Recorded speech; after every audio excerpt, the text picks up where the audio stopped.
लाहौर में शेर का हमला, 2 बच्चे और 1 खातून जख्मी। वाकया जौहर टाउन में पेश आया। पुलिस ने मुकदमा दर्ज कर लिया। FIR के मुताबिक शेर डेरे की दीवार फलांग कर गली में निकल आया। गली में मौजूद बच्चों और खातून पर हमला कर दिया। मुल्जिमान ने शहरियों को बचाने के लिए हिफाजती इकदाम भी न किए। वाक़े के बाद मुल्जिमान शेर को लेकर फरार हो गए। तर्जुमान महकमा वाइल्ड लाइफ के मुताबिक शहरी ने शेर को गैर कानूनी और बगैर लाइसेंस रखा हुआ था। खबरदार, शेर, चीता या दीगर खतरनाक जंगली जानवरों को बगैर लाइसेंस रखना गैर कानूनी है। जंगली हयात एक्ट और सूबाई कानून के तहत जंगली जानवरों को घर में रखना भी ममनू। अगर किसी को इस्तिस्ना हासिल है तो महकमा जंगली हयात से बाकायदा लाइसेंस हासिल करना होगा। खतरनाक जानवरों के लिए मजबूत पिंजरों, हिफाजती दीवारों और मुनासिब तरबियत याफ्ता अमले का होना भी ज़रूरी। बगैर इजाज़त खतरनाक जानवर रखने पर 1 से 50 लाख रुपए जुर्माना और 5 से 7 साल तक कैद हो सकती है। रूस ने अफगानिस्तान में तालिबान हुकूमत को बाज़ाब्ता तौर पर तस्लीम कर लिया। अफगान वज़ारत ख़ारजा के मुताबिक रूसी सफ़ीर ने वज़ीर ख़ारजा अमीर खान मुत्तकी से मुलाकात में ऐलान किया कि रूस तालिबान की हुकूमत को तस्लीम करने वाला पहला मुल्क बन गया। वज़ीर आज़म शहबाज शरीफ का दौरा आज़रबाईजान, इक़्तिसादी ताउन तंजीम के सरबराह इजलास में शिरकत करेंगे। इलाकाई और आलमी चैलेंजेस पर पाकिस्तान के मौक़िफ़ को उजागर करेंगे। दीगर रुकन ममालिक के सरबराहान से मुलाकातें मुतवक्के।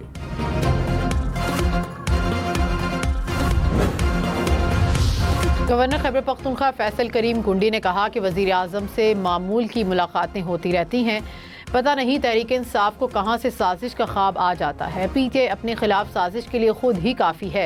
हॉर्स ट्रेडिंग पर यकीन नहीं रखते। प्रोग्राम फैसला आपका में मजीद कहा, खैबर पख्तूनख्वा असम्बली में अपोजिशन अरकान की तादाद 54 हो गई। असम्बली में 30 अरकान आज़ाद हैं।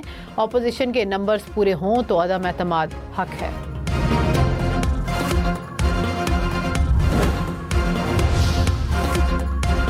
वज़ीर आला खैबर पख्तूनख्वा अली अमीन गंडापुर ने कहा, फैसल करीम कुंडी काउंसलर नहीं बन सकते, हुकूमत क्या गिराएंगे। सवात वाक़े की इंक्वायरी चल रही है, जिम्मेदारों को सजा मिलेगी। पेशावर हाई कोर्ट ने अली अमीन गंडापुर की हिफाजती जमानत मंजूर कर ली।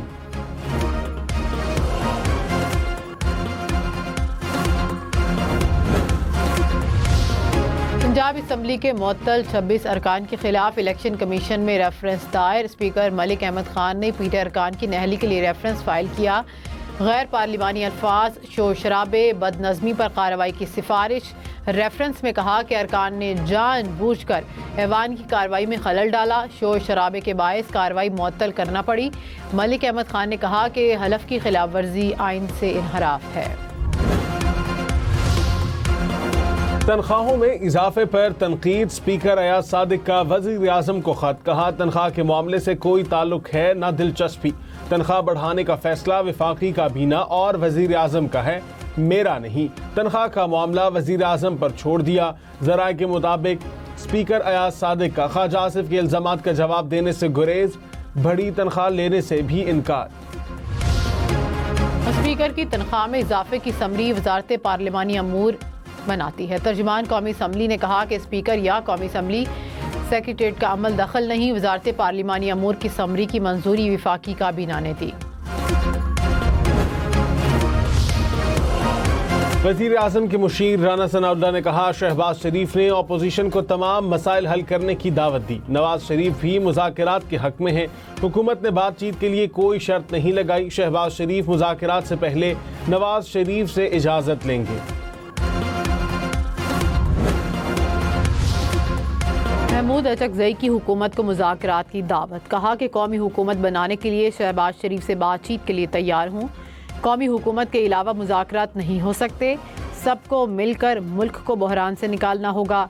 तमाम सियासी जमातों को अपनी गलतियाँ मान कर आगे बढ़ना होगा। सिंध के इलाके मीरपुर माथेलो के करीब मालगाड़ी को हादसा। 5 बोगियां ट्रैक से उतर गईं। हादसे के बाद अप और डाउन ट्रैक बंद। गाड़ियों की आमदोरफ्त मुतासिर। मालगाड़ी पंजाब से कराची जा रही थी।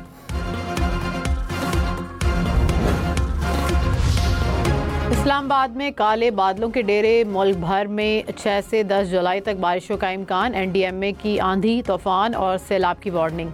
पंजाब, खैबर पख्तूनख्वा, सिंध, बलोचिस्तान में भी बारिश की पेशगोई। गिलगित बल्तिस्तान और आज़ाद कश्मीर में लैंडस्लाइडिंग का खदशा। हुकाम की शहरियों को एहतियात की हिदायत।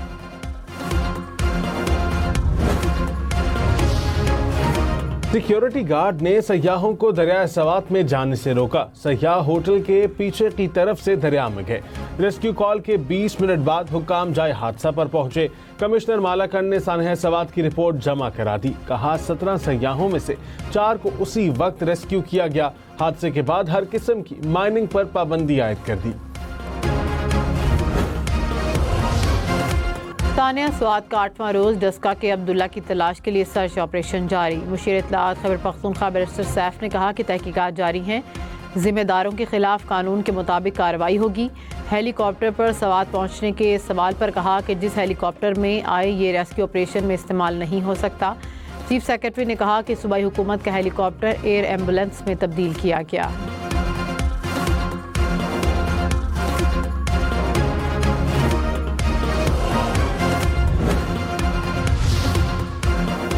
बन्नू में दरिया में फंसे 2 अफराद को बचाने के लिए रेस्क्यू ऑपरेशन। दरियाए खुरम से दोनों अफराद को बाहिफाजत निकाल लिया गया। दोनों अफराद पानी के तेज बहाव में फंसे थे।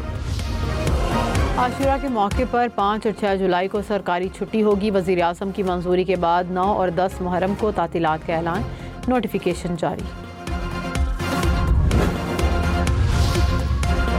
IMF ने क्रिप्टो माइनिंग के लिए सस्ती बिजली की तजवीज़ मुस्तरद कर दी। सेक्रेटरी पावर की सेनेट कायमा कमेटी तवानाई में ब्रीफिंग। कहा शोबा तवानाई के बड़े इक़दामात को IMF से क्लियर किया जाना होता है। हुकूमत ने तजवीज़ को वापस नहीं लिया। बेहतरी के लिए बैनुल अक़वामी इदारों के साथ मुशावरत में मसरूफ़ हैं।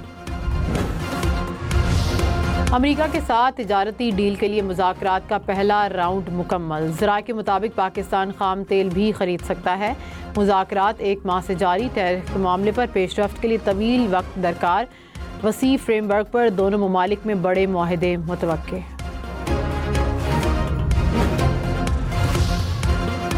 हवा माली साल बिजली सार्फिन से 1952 अरब रुपए कैपेसिटी पेमेंट की मद में वसूली का तखमीना। ज़राए के मुताबिक बिजली की असल लागत 1661 अरब रुपए होगी।